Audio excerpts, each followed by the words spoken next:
I don't know if you can convey this to me, right? I don't know if there's words for the intensity of Argentina, but you spend a large amount of time there. What is that intensity like?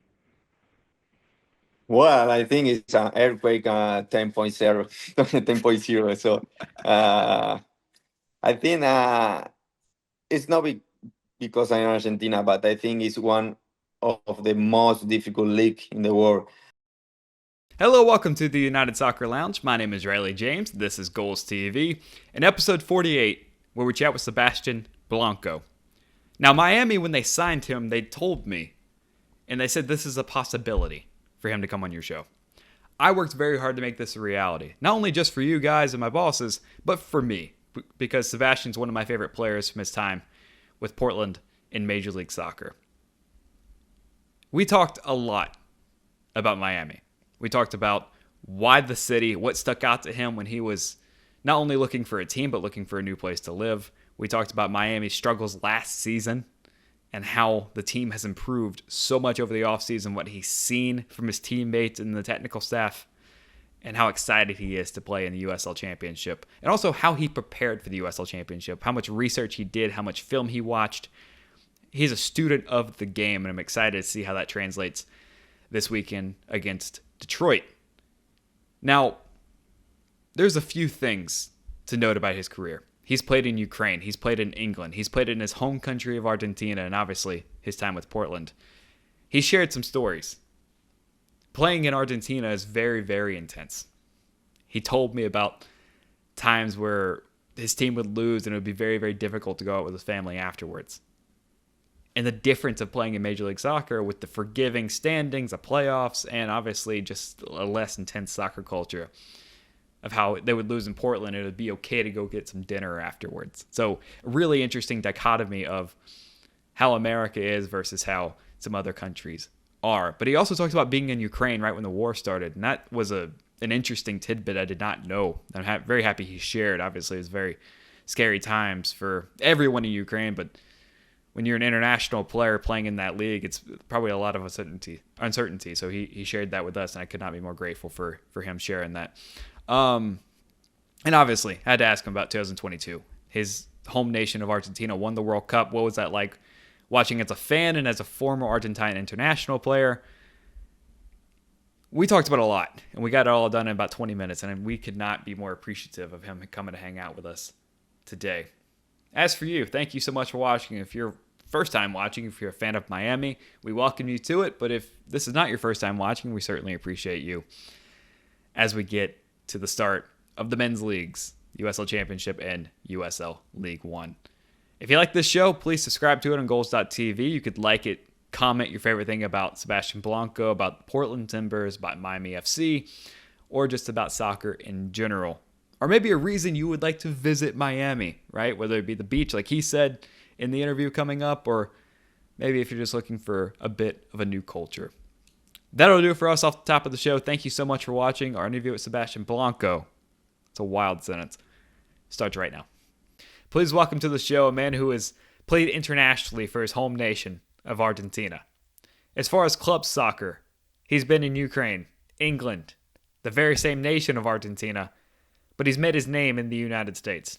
159 appearances and 40 goals for the Portland Timbers of Major League Soccer before returning to his home country to play for San Lorenzo. But he's come back. He received a call from Miami FC, and he is back in American soccer, and he is here in the USL Championship, ready to make his debut against Detroit. Please welcome to the show the central attacking midfielder for Miami FC, Sebastian Blanco. Sebastian, thank you so much for the time, man. How are you? Good, good. Thank you. It's a pleasure. I have to say, before we get into everything with Miami and your career, there was a run of time between 2018 and 2021 where I would play FIFA and I would take a fourth division English team and try to get them to the Premier League and the Champions League. And my first signing was always Sebastian Blanco from Portland. Okay. You were That's very, very good. good. Thank you so much. Yeah, it was a great years. That's in Portland also. Yeah, I have that good remembers. Yeah, thank you so much for your service to my FIFA teams, and that's I'm sure Portland appreciated you a little bit more, but no, we're super excited to have you here today. You and I have been in locker rooms together, but this is my first time actually interviewing you, so this is really cool for me. Yeah. Um, I want to talk about your career, but I want to talk about Miami first, all right? You just Yeah. signed there very recently. You've spent 18 years playing this game. You spent a chunk of that in the United States with Portland. You go home, but then you come back to Miami. What prompted you back to the United States and why Miami? Well, I think it's at 20 years because I started my 16. So yes, it's very old. Uh, well, I think it's now in different moment and situation of my career. So I play in different leagues. Every league is of course is different, but I think now in this moment, when I received the project about Miami, was really good because it's more thinking about my future. No, it's not only for this year. Of course, I won't finish playing soccer inside the field, and after I won't uh, still working on football. So the project was really ambitious. So it's really good to be um, working with these people. So playing in MLS for as long as you did, you spent a significant amount of time with Portland. Yeah. How much did you know about USL Championship prior to joining Miami? Like, did you know what you were signing up for with this? Yeah. I know for different reasons. First, because of course I play against some teams in USL for Open Cup and also for friendly games. Also, I have ex teammates that playing for different teams here. But of course, because I love football and I prepare myself a lot for every challenge. Before signing for Miami, I watch a lot of games. I watch a lot of teams, names, players, and we're ready for that. So we come here also for the successful, not for vacation. So for me, it's very important to understand and to prepare myself for everything. And you were coming into a team that admittedly was the worst in USL Championship last year. To be able to recognize that, obviously, probably talk to a few members of the team, to be a part of a rebuild project to come in and revitalize this team. What did you know about the state of Miami when you arrived, and how has that kind of fixed itself through the preseason? Well, we know we started talking in October with Manu, that's one of the managers, and also with the new part of the new owners. We understand that the project is ambitious, is also very difficult, but I love to be part at the beginning of the project because we understand that we can do it a lot of things very well here and understand also it's difficult because last year was tough really for Miami. Uh, but we're ready for change that. So we're working very well. So we have a very good player this year also. Very good coach. Um, Everybody's on shape and in the same way. We understand that this year can be difficult because it's transition year, but we're ready for champ very high. So I want to talk about the city itself for a moment. Obviously, you're not the first big name Argentine to come to Miami. Obviously, Lionel Messi right down the road with Inter Miami, but the city is so diverse, so many cultures, so many different personalities, so many people represented in the city. What stuck out to you about the city of Miami before you made the move? Well, we have a lot of Argentinian living in Miami, so for us the difference is the beach, but it's really similar. How we live there, of course, with the United States rules, but I think it's only one trip. It's very short to Argentina, so we feel really comfortable here. So I think everybody want to live here for different reason. That I think it's no difficult for us. We live 7 years in Poland, which it's more like United States city. different culture. We start there with not the very good English. I don't have amazing English, but I improve a lot. And I hear, I think it's more Spanish than English. It's so easily. And look, as far as your English, I mean, it's fantastic to be able to do this 20-minute interview with me. And I've talked to a lot of players over the years, and their English varies based on how long they're in the league or whatever. But I mean, to be able to speak your native language in the city that you're playing in the United States must be a massive thing for you and your family. Yeah, yeah, of course. But uh, also, we love to speak English because uh, we want to show that we are. Uh, I don't know how it's playing English, but uh, we come here, so we want to be immersed from the culture to learn also our daughters. Um, but of course, we have here more Spanish than English, but we're ready for everything. And look, as someone who speaks primarily English, still working on the Spanish, I appreciate players like you who want to be able to do these types of interviews in English, which is super helpful Yeah, for yeah, I people think it's like very me. yeah, yeah, it's very important. So the locker room now we have more Spanish than English, and always I talk with them that try to practice, to learn, to find a teacher for learning English because you live in the United States. Also, it's very important for the future. So it's not only be comfortable with your language, your native language. And also, I mean, this goes back to when you were playing in Portland, but to be able to communicate with teammates and stuff, MLS had you got to have so many Americans on a roster rule. So to be able to communicate with them, obviously Miami's a little bit different and your home nation's a little bit different, but it just helps communicate even more to more players on the roster, which I think is a great tool that, I talked to Diego Valeria about back in the day and obviously a ton of other players in the US. Yeah, yeah, it's open a lot of doors. If you speak different language, of course, it's very important. Now, you played all over. You played in Ukraine, you played in England, you played here in the United States, and obviously your home country of Argentina.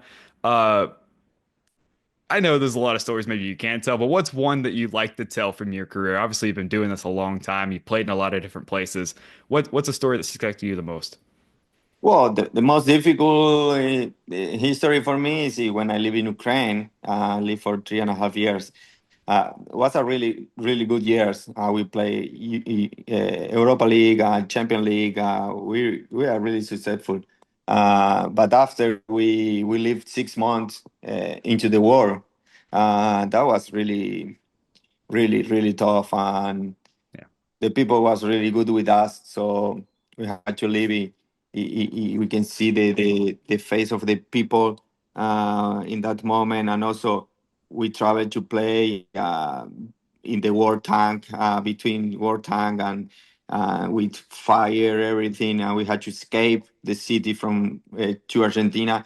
Was really stressful, and I think it wasn't the best moment on my career. So we still playing for a couple months into the war wasn't easy. Yeah, no, I can imagine, and obviously that like, stuff continues on, not only in just Ukraine but different places around Europe and in Northern Yeah, Africa. So obviously, T's and P's, everyone to those parts of the world. It is a really interesting career that you've had, right? Argentina, Ukraine, England, the United States, very different places that you were yeah. able to play. You spent time with West Brom, obviously playing in England. But there's nothing like the intensity of playing in a place like Argentina, right? I don't know if you can convey this to me, right? I don't know if there's words for the intensity of Argentina, but you spend a large amount of time there. What is that intensity like? Well, I think it's an earthquake 10.0, 10.0. So uh, I think it's not because I'm Argentina, but I think it's one of the most difficult league in the world. But it's not only because happen inside the field that is tough, because you don't have a lot of space, you have a lot of pressure. Uh, you have to decide very quickly. There's a lot of fouls. The football is very aggressive. It's training so hard. I think it's not playing very well now because it's more like I told you before. It's you can find the space. It's a lot of foul. Uh, we stop the game all the time. But I think it's more what happened outside the field. No, is the pressure, the intensity about the fans. You had to find the result very quickly. You don't have time for the project.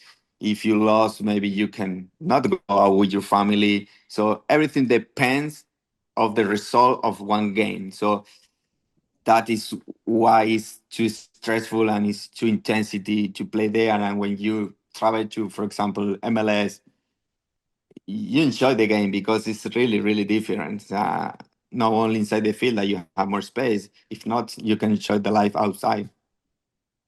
Yeah, and you mentioned the difference in American soccer culture versus other places around the world, but especially Argentina. Um, you said you enjoyed it. Was there a bit of relief coming to play in Major League Soccer to be able to still enjoy your life outside of a loss? Yeah, I think it's different. So I enjoy also. This is my particular. I talk because some players repeat the same, but for me, I enjoy the pressure. I love the pressure. I love the energy in Argentina. I know that sometimes it's uh, exaggerate a lot because the passion and how we live football there is a lot. You can live with the national team also. But yeah, sometimes you want enjoy a little bit, no more uh, the life and football in the at the same time. That there you can do it only if you have a good result. That's tough. It's difficult. It's difficult just explain how the feeling. And it's a bit different in MLS too, because like with the playoffs and the standings and everything, it's a lot more forgiving for losses, which is a critique on Major League Soccer, but definitely gives you guys a bit of reprieve even when you drop a game or whatever. Yeah, yeah. Um, Now, you have this like idea as an American of what Argentine soccer is. It's River and Boca. It's these really intense things. But when you guys put on the same shirt and represent Argentina and root for Argentina, it's a massive deal. Obviously, Argentina has become one of the best countries in the world. They have been, but Lionel Messi has made them so. I want to talk about 2022. Obviously, you represented Argentina on the professional level, Yeah. but as a fan, what did 2022 mean to you and to finally get a World Cup with Lionel Messi? Wow, was incredible. We lived that moment also in Argentina. Um, so it was incredible. I had my a goosebump because the last one was in 1926 and 86. Sorry, I was not born. And in 2014 was very close. We lost the final in Brazil.